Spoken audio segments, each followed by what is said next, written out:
السلام علیکم ورحمۃ اللہ وبرکاتہ۔ محترم ناظرین حضرات اور خواتین، یہ ہماری دوسری مجلس ہیں جس میں ہم قرآن مجید کی تفسیر اور قرآن مجید کا فہم پیش کر رہے ہیں۔ اللہ تعالیٰ کی سلامتی، اس کی رحمت اور اس کی برکتیں ہوں آپ پر، اور اللہ تعالیٰ سے دعا ہے کہ اللہ تعالیٰ ہمیں قرآن مجید کا فہم عطا فرمائے اور اس پر عمل کرنے کی اللہ تعالیٰ توفیق عطا فرمائے۔ سورۃ الفاتحہ کی فضیلت کے متعلق بتا رہے تھے۔ سورۃ الفاتحہ کی فضیلت اس طرح سے بھی سمجھ میں آتی ہے کہ کوئی بھی نماز سورۃ الفاتحہ کے بغیر مکمل نہیں ہوتی۔ سورۃ الفاتحہ کے بغیر کوئی بھی نماز مکمل نہیں ہوتی۔ ضروری ہے کہ ہر رکعت میں نمازی سورۃ الفاتحہ کو پڑھے۔ اس کی دلیل یہ ہے کہ رسول اللہ صلی اللہ علیہ وسلم ایک مرتبہ نماز پڑھا رہے تھے اور صحابہ بھی پیچھے قرآن کی تلاوت کر رہے تھے، جس کے سبب رسول اللہ صلی اللہ علیہ وسلم پر قرأت تھوڑی سی بوجھل محسوس ہوئی، تھوڑا سا ڈسٹرب محسوس ہوا۔ تو نماز کے بعد رسول اللہ صلی اللہ علیہ وسلم نے پوچھا کہ مجھ پر قرأت یا تلاوت بوجھل محسوس ہو رہی تھی، کیا تم بھی نماز میں تلاوت کرتے ہو، قرآن مجید میرے پیچھے پڑھتے رہتے ہو؟ تو صحابہ نے کہا ہاں۔ تو رسول اللہ صلی اللہ علیہ وسلم نے فرمایا لا تفعلوا، ایسا مت کرو، میں جب نماز پڑھا رہا ہوں تو میرے پیچھے کچھ بھی پڑھنے کی ضرورت نہیں، الا بأم القرآن، سوائے ام القرآن کے۔ یہ سورۃ الفاتحہ کا ایک نام ہے، جیسا کہ اس سے پہلے میں نے بیان کیا۔ تو ام القرآن پڑھنا ضروری ہے۔ کیوں؟ جو شخص کے نماز پڑھے، چاہے وہ امام ہو یا مقتدی یا وہ منفرد ہو، اس پر ضروری ہے کہ وہ سورۃ الفاتحہ پڑھے، کیونکہ غیر سورہ فاتحہ پڑھے نماز نہیں ہوتی۔ ایک مرتبہ یہی بات ابو ہریرہ رضی اللہ تعالی عنہ بیان فرما رہے تھے، تو کسی نے پوچھا کہ انا نکون وراء الامام، کہ ہم امام کے پیچھے ہوتے ہیں، امام تو تلاوت کر رہا ہوتا ہے، امام تو قرآن مجید پڑھتا ہے، تو ہم کیوں تلاوت کریں، ہم کیوں پڑھیں، ہم کیوں سورۃ الفاتحہ پڑھیں؟ تو ابو ہریرہ رضی اللہ تعالیٰ عنہ نے بیان کیا اقرأها فی نفسک، کہ ایسی صورت میں بھی تم کو سورۃ الفاتحہ پڑھنا ضروری ہوگا۔ ہاں، یہ کہ تم کو آواز سے پڑھنے کی ضرورت نہیں، اپنے دل میں پڑھو، کیونکہ بغیر سورہ فاتحہ کے نماز نہیں ہوتی۔ اور ابو ہریرہ رضی اللہ تعالیٰ عنہ نے اس حدیث میں بیان کیا کہ جو شخص کے نماز پڑھتا ہے اور نماز میں سورۃ الفاتحہ کی تلاوت نہیں کرتا تو اس کی وہ نماز نامکمل ہوتی ہے، فَإِنَّهَا خِدَاج، اس کی نماز بغیر سورہ فاتحہ پڑھے نامکمل ہوتی ہے، مکمل نہیں ہوتی۔ تو اس سے بھی سورۃ الفاتحہ کی فضیلت ثابت ہوتی ہے۔ بعض لوگ یہ شبہ پیش کرتے ہیں کہ جب قرآن مجید پڑھا جائے فَاسْتَمِعُوا لَهُ، تو تم اس کو غور سے سنو، وَأَنصِتُوا، اور خاموش رہو، لَعَلَّكُمْ تُرْحَمُونَ، تاکہ تم پر رحم کیا جائے۔ تو اس کا کیا جواب ہے؟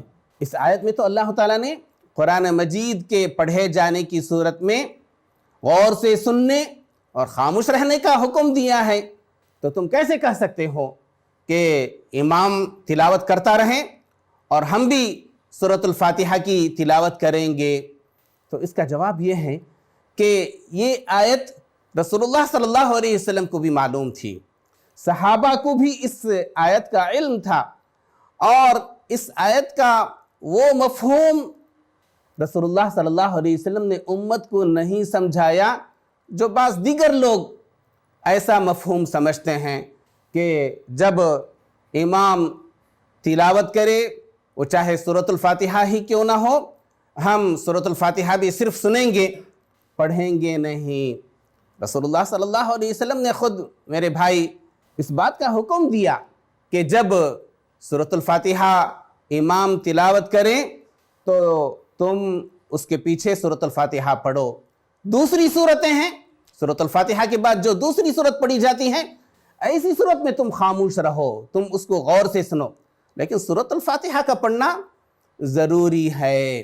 اس کا ایک حل یہ ہمیں ملتا ہے کہ جب امام سورۃ الفاتحہ پڑھے تو اس کے ساتھ ساتھ مت پڑھو، بلکہ جب وہ وقفہ دیتا ہے تو اس وقت سورۃ الفاتحہ کی تلاوت کی جائے۔ مثال کے طور پہ جب امام الحمدللہ رب العالمین کہتا ہے تو اس کے بعد ہم الحمدللہ رب العالمین کہیں، اور جب الرحمن الرحیم کہہ کر وقفہ دیتا ہے تو فوراً ہم الرحمن الرحیم پڑھ لیں۔ مالکی یوم الدین پڑھ کر کے وہ تھوڑا سا ٹہرتا ہے تو اس کے بعد مالکی یوم الدین ہم پڑھ لیں۔ تو اسی طرح ہر آیت کے بعد جو وقفہ ملتا ہے اس وقفے میں ہم سورۃ الفاتحہ کو پڑھ لیں۔ اسی لیے یہ بھی سنت ہے، جیسا کہ بعض صحابہ نے رسول اللہ صلی اللہ علیہ وسلم کی تلاوت کی کیفیت بیان کرتے ہوئے بیان فرمایا کہ آپ صلی اللہ علیہ وسلم ہر آیت پہ ٹہرا کرتے تھے۔ بسم اللہ الرحمن الرحیم، الحمدللہ رب العالمین، الرحمن الرحیم، مالک یوم الدین۔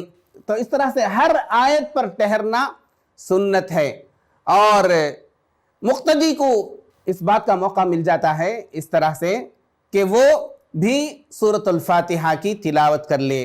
اور ایک حل اس کا بعض علماء نے یہ بیان فرمایا کہ سورۃ الفاتحہ پوری مکمل کرنے کے بعد، پوری مکمل پڑھنے کے بعد تھوڑا سا وقفہ دے دے، اور اس وقفے میں مقتدی سورۃ الفاتحہ کو پڑھ لے، لیکن اس کے لیے کوئی صحیح دلیل ہم کو نہیں ملتی، اگرچہ بعض علماء اس بات کے قائل ہیں۔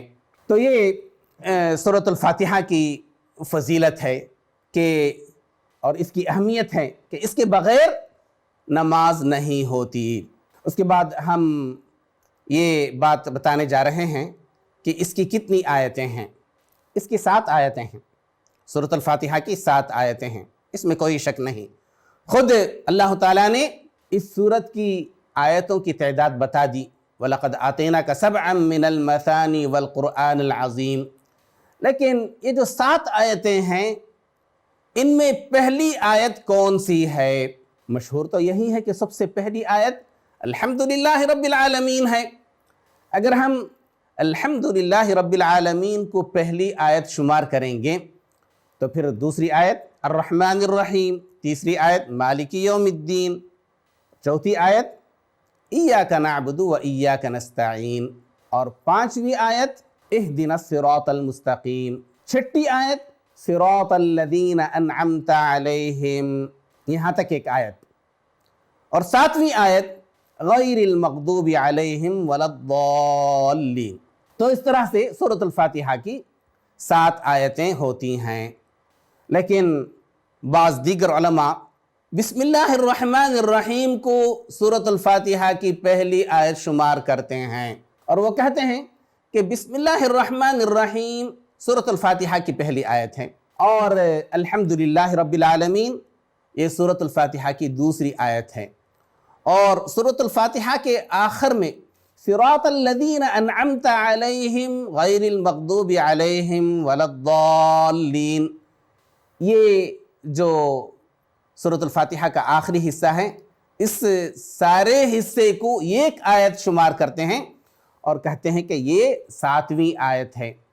اور جو لوگ بسم اللہ الرحمن الرحیم کو سورۃ الفاتحہ کی پہلی آیت شمار کرتے ہیں، اور جو علماء کے الحمدللہ رب العالمین کو سورۃ الفاتحہ کی پہلی آیت شمار کرتے ہیں، ہر ایک کے پاس کچھ دلائل ہیں جن کا ذکر یہاں پر اتنا زیادہ ضروری نہیں، اس لیے اس کو نظر انداز کر کے ہم سورۃ الفاتحہ کی تفسیر شروع کرتے ہیں۔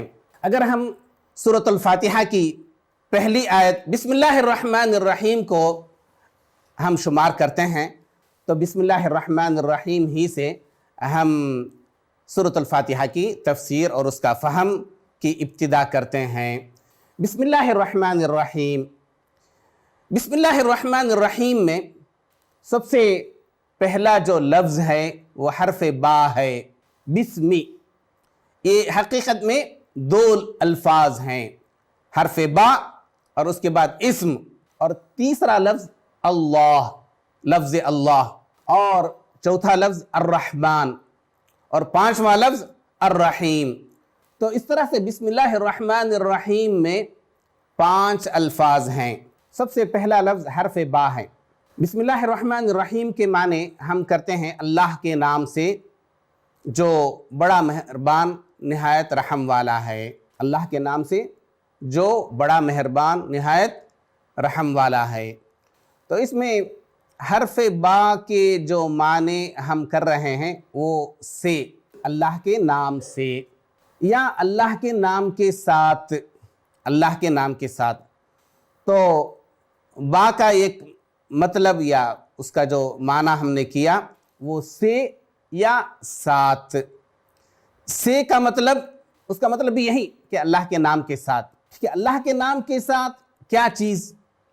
اللہ کے نام کے ساتھ اللہ کی مدد سے ہم شروع کر رہے ہیں قرآن مجید کا پڑھنا، اللہ کی مدد سے۔ با کے معنی استعانت کے ہوئے، استعانت کے معنی مدد طلب کرنا۔ تو اللہ کی مدد سے ہم قرآن مجید کی تلاوت کی ابتدا کر رہے ہیں۔ اگر ہم با کا مطلب استعانت کے کرتے ہیں تو با استعانت کا ہوا اور مطلب نکلا کہ اللہ کی مدد سے ہم قرآن مجید کی تلاوت کی ابتدا کر رہے ہیں۔ اور اگر با کے معنی مصاحبت کے ہوئے تو اللہ کے نام کے ساتھ ہم قرآن مجید کی تلاوت ابتدا کر رہے ہیں۔ اور یہاں پر یہ جو حرف با ہے اس کا ایک متعلق کا ہونا ضروری ہے۔ وہ متعلق کیا ہے؟ ابدأ بسم اللہ الرحمن الرحیم، کہ ہم شروع کر رہے ہیں اللہ کے نام کے ساتھ یا اللہ کی مدد سے، یا ابدأ کے بجائے اتلو، اتلو، میں تلاوت کر رہا ہوں اللہ کے نام کے ساتھ یا اللہ کی مدد سے، یا اقرأ بسم اللہ الرحمن الرحیم، کہ میں پڑھ رہا ہوں اللہ کے نام کے ساتھ یا اللہ کی مدد سے۔ تو بسم اللہ الرحمن الرحیم سے پہلے کسی فعل کے محذوف ہونے کا یہاں پہ ذکر کیا گیا ہے کہ بسم اللہ الرحمن الرحیم سے پہلے ایک فعل محذوف ہے، ابدأ یا اتلو یا اقرأ۔ تو اس سے ایک بات یہ بھی معلوم ہوئی کہ جب ہم بسم اللہ الرحمن الرحیم پڑھ کر کے قرآن مجید کی ابتدا کرتے ہیں تو یہاں پر ابدأ یا اتلو یا اقرأ کا لفظ ہم محذوف مانتے ہیں۔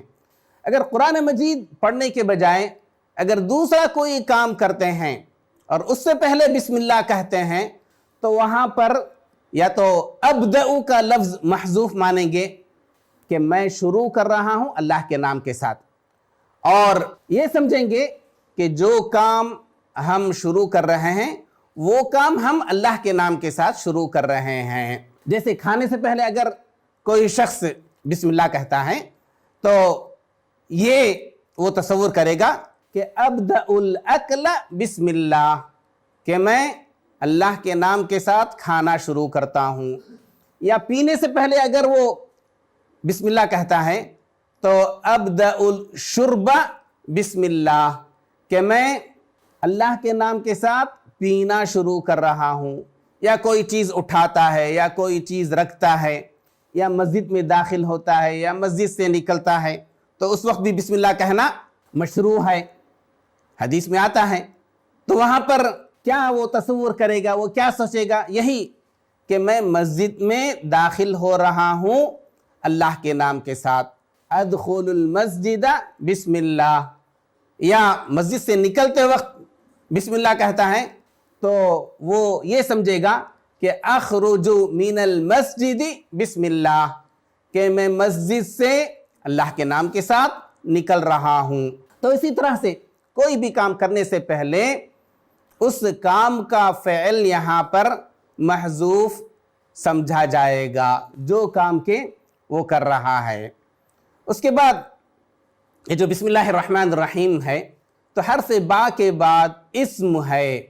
یہ اسم کس کا ہے؟ اسم کے معنی نام کے ہیں، یہ اللہ تعالیٰ کا نام ہے۔ یہاں پر اللہ کا نام مقصود ہے، اللہ کے نام کے ساتھ جو بڑا مہربان نہایت رحم والا ہے۔ یہ اسم کے کیا معنی ہیں؟ اسم کے معنی اردو میں نام کے ہیں، اور اس سے یہ بات معلوم ہوئی کہ اللہ تعالیٰ کے نام ہیں۔ اللہ تعالیٰ کے بہت سارے نام ہیں۔ ایک حدیث میں رسول اللہ صلی اللہ علیہ وسلم نے فرمایا، ان للہ 99 اسما من احصاها دخل الجنہ، کہ اللہ تعالیٰ کے 99 نام ہیں، جو شخص ان کا احصاء کرے گا وہ جنت میں داخل ہوگا۔ تو اللہ تعالیٰ کے بہت سارے اچھے اچھے نام ہیں۔ قرآن مجید میں اللہ تعالیٰ نے فرمایا وَلِلَّهِ الْأَسْمَاءُ الْحُسْنَى فَادْعُوهُ بِهَا، کہ اللہ تعالیٰ کے اچھے اچھے نام ہیں، اللہ تعالیٰ کو ان اچھے ناموں کے ذریعے پکارو۔ اور ایک دوسری جگہ اللہ تعالیٰ نے فرمایا قُلِ ادْعُوا اللَّهَ أَوِ ادْعُوا الرَّحْمَنَ أَيَّمَّا تَدْعُوا فَلَهُ الْأَسْمَاءُ الْحُسْنَى، کہ تم اللہ تعالیٰ کو اللہ کہہ کر کے پکارو یا رحمان کہہ کر پکارو، اس کے بہت سارے اچھے اچھے نام ہیں۔ تو اس سے یہ معلوم ہوا کہ اللہ تعالیٰ کے نام ہیں، اور اللہ تعالیٰ کے بہت سارے نام ہیں۔ اللہ تعالیٰ کے بعض وہ نام ہیں جو اللہ تعالیٰ نے قرآن مجید میں نازل فرمائے، اور اللہ تعالیٰ کے بعض وہ نام ہیں جو اللہ تعالیٰ نے اپنے انبیاء کو سکھائے، اپنے انبیاء کو اس کا علم دیا، اور بعض ایسے نام بھی ہیں جن کا علم صرف اور صرف اللہ تعالیٰ کو معلوم ہے۔ جیسا کہ ایک حدیث میں رسول اللہ صلی اللہ علیہ وسلم اللہ تعالیٰ کی تعریف اس طرح سے بیان کرتے ہیں، اللہم انی عبدک ابن عبدک ابن امتک ناصیتی بیدک ماض فی حکمک عدل فی قضاؤک اسألک بکل اسم هو لک سمیت به نفسک او انزلتہ فی کتابک او علمتہ احدا من خلقک او استأثرت به فی علم الغیب عندک ان تجعل القرآن ربیع قلبی ونور صدری وجلاء حزنی وذہاب ہمی وغمی۔ یہ جو دعا ہے اس میں رسول اللہ صلی اللہ علیہ وسلم یوں فرماتے ہیں اسألک بکل اسم هو لک، کہ اے اللہ میں تجھ سے سوال کرتا ہوں، میں تجھ سے مانگتا ہوں ہر اس نام کا وسیلہ لے کر جو نام کے تیرا ہے۔ اسألک بکل اسم هو لک سمیت به نفسک، کہ اس نام کے ذریعے تو نے اپنے آپ کو موسوم کیا، تو نے اپنا نام رکھ لیا، سمیت به نفسک، او انزلتہ فی کتابک، یا وہ نام تو نے اپنی کسی کتاب میں نازل کیا، او علمتہ احدا من خلقک، یا تو نے اپنی کسی مخلوق کو، اپنی مخلوق میں سے کسی کو بھی تو نے اس نام کا علم دیا، او استأثرت به فی علم الغیب عندک، یا علم غیب میں تو نے اس نام کو اپنے ساتھ مخصوص کر لیا، اس کا علم صرف تیرے پاس ہے۔ تو اس دعا میں رسول اللہ صلی اللہ علیہ وسلم اللہ تعالیٰ کے بہت سارے ناموں کی قسمیں ذکر کیے ہیں۔ ایک تو وہ جو کہ اللہ تعالیٰ نے اپنی کتاب میں نازل کیے، بعض ایسے اسما ہیں جو اللہ تعالیٰ نے بعض لوگوں کو سکھائے، ظاہر بات ہے وہ انبیاء ہی ہو سکتے ہیں یا فرشتے ہو سکتے ہیں، اور بعض ایسے اسما بھی ہیں جن کا علم صرف اور صرف اللہ تعالیٰ کو ہے۔ تو اس دعا سے ہمیں یہ معلوم ہوا کہ اللہ تعالیٰ کے بہت سارے نام ہیں، اور بسم اللہ الرحمن الرحیم میں بھی یہی کہا گیا کہ اللہ تعالیٰ کے نام کے ساتھ ہم شروع کر رہے ہیں، کیونکہ اللہ تعالیٰ کا نام بہت ہی بابرکت نام ہے، اس لیے کسی بھی کام کا آغاز اللہ کے نام سے کرنا چاہیے، کسی بھی کام کی ابتدا اللہ کے نام سے کرنی چاہیے۔ اللہ تعالیٰ نے فرمایا تبارک اسم ربک ذی الجلال والاکرام، کہ تمہارے رب کا نام بابرکت ہے۔ تو قرآن مجید پڑھنے سے پہلے بھی بسم اللہ الرحمن الرحیم پڑھنا ضروری ہے، اور خاص کر کے جب ہم کسی سورت کی ابتدا کریں۔ بسم اللہ الرحمن الرحیم کی تفسیر اگلی مجلس میں ہم مکمل کریں گے، تب تک کے لیے اجازت دیجیے۔ السلام علیکم ورحمۃ اللہ وبرکاتہ۔